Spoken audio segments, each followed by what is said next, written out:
Salut et bienvenue dans Conscious Woman Podcast. Je suis Marie-Gabrielle Amadieu, coach professionnelle et ex-bac plus 15 en je sais pas ce que je veux faire vraiment, je doute de mes capacités et je me mets la pression de ouf. Avec Conscious Woman Coaching, je vous invite à explorer comment se libérer de tout ce poids et réaliser tout notre potentiel dans nos business, nos jobs et nos vies. Et accessoirement, en faisant ça, à changer le monde.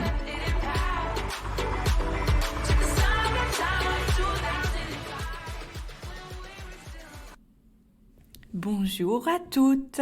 En ce 18 décembre, et alors que la magie de Noël a sûrement déjà envahi et illuminé vos foyers, je viens à vous avec ce dernier épisode de l'année pour vous proposer, je suis sûre que vous l'attendiez avec impatience, un petit exercice de coaching pour bien terminer 2020.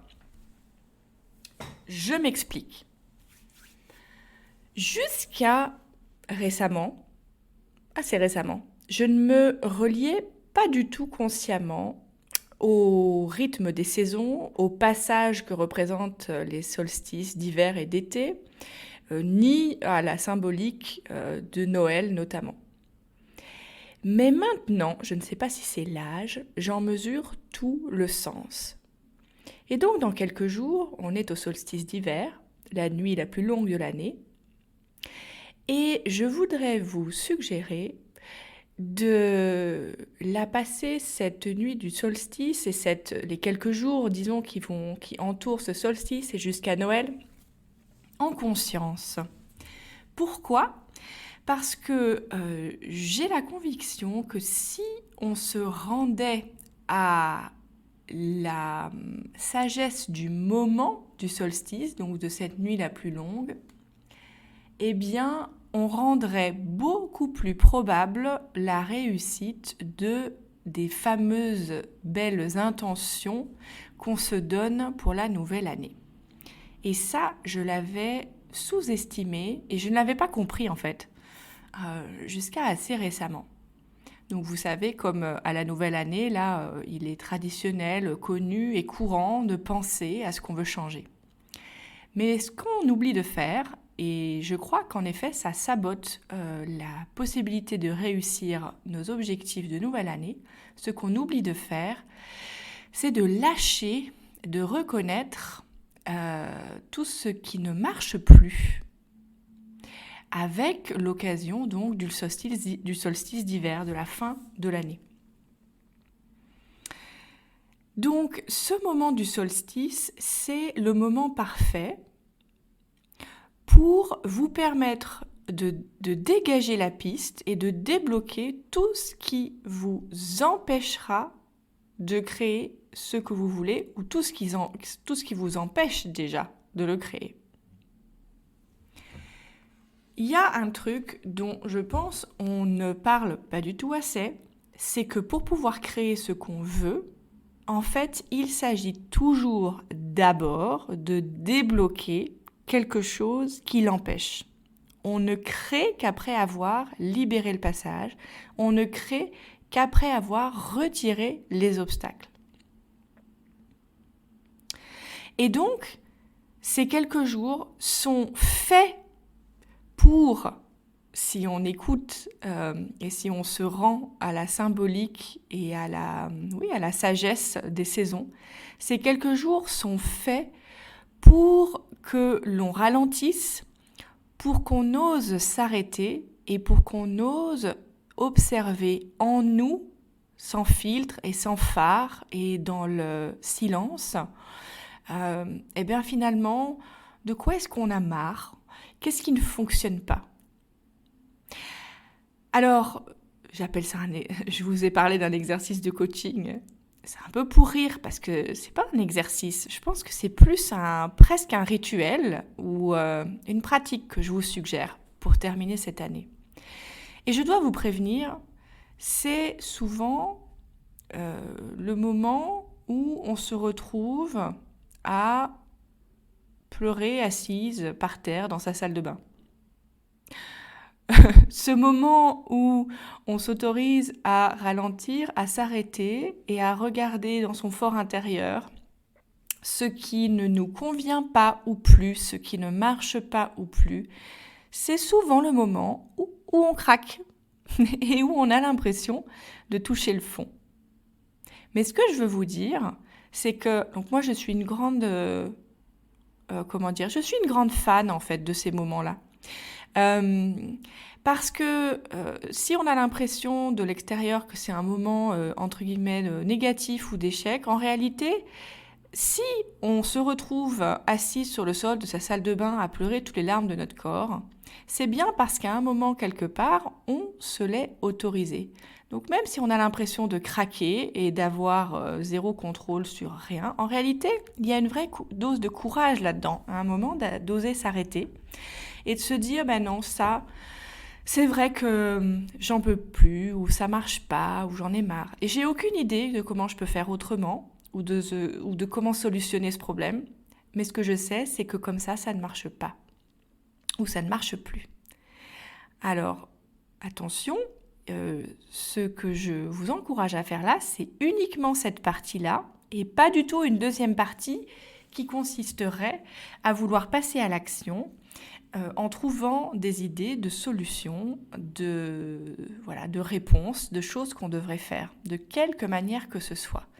Est-ce qu'on peut se poser et admettre et ressentir ce qui ne marche plus sans en tirer de conclusions, de conséquences sur ce que ça voudrait dire, sur ce que ça fait de nous, sur un certain nombre de choses que du coup on devrait faire ou ne pas faire du fait de ce constat. Et c'est ça qui est le plus dur, parce que notre cerveau est conçu pour éviter à tout prix de ressentir des émotions douloureuses. Et donc, il est conçu pour, dès qu'on sent la moindre once d'inconfort, de peine, de douleur, de danger, de peur, il est conçu pour soit s'enfuir, soit combattre. Et donc ici, ce que je vous invite à faire, c'est uniquement à vous laisser ressentir et à vous laisser lâcher les émotions que toute l'année, on s'applique à fourrer bien au fond de nos petits organismes parce qu'on n'a pas le temps, l'envie ou le courage de leur faire de la place.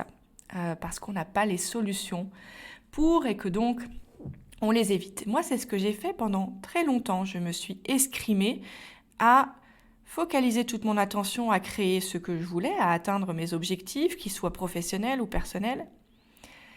Et quand ça ne marchait pas, qu'est-ce que je faisais ? Je poussais encore plus. Je continuais la même chose. Plus d'efforts, plus de tentatives, plus de travail, plus de réflexion, plus de lecture, plus de conseils.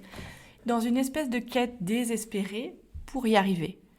Ou parfois, dans une résignation aussi, en me distrayant, en pensant à autre chose, mais sans non plus officiellement abandonner l'objectif ou le sujet.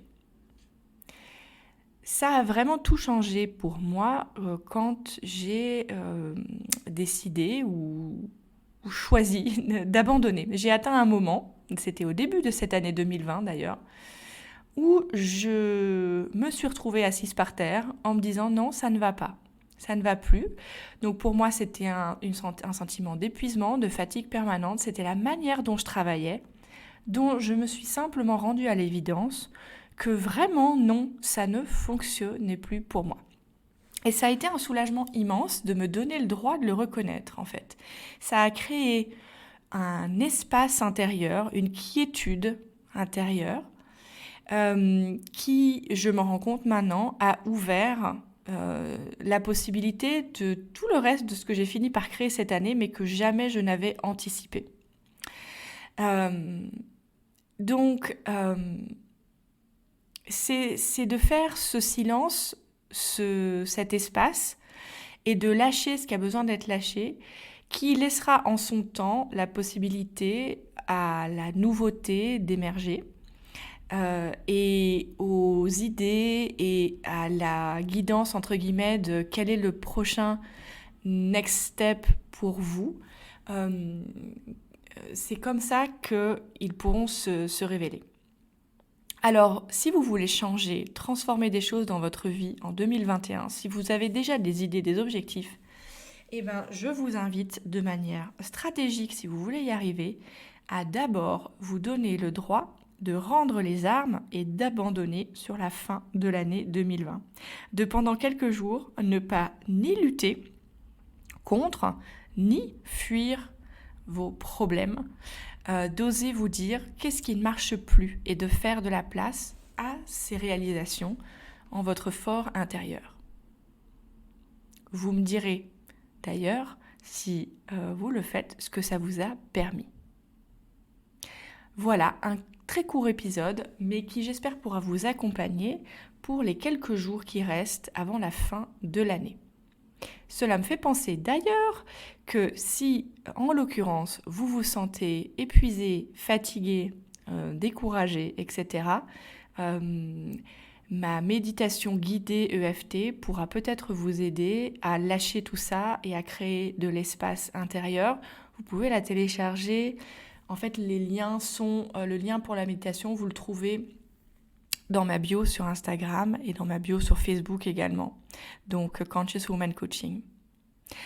Alors, avant de vous souhaiter un très joyeux Noël, je voudrais vous remercier d'écouter ce podcast. Vous, mes auditrices fidèles, ou non d'ailleurs, je sais que nous ne sommes pas des millions à écouter ce podcast encore, mais sachez que chacun des feedbacks, des commentaires et des avis que je reçois de votre part m'encourage énormément et que je vous suis vraiment reconnaissante pour chacun d'entre eux.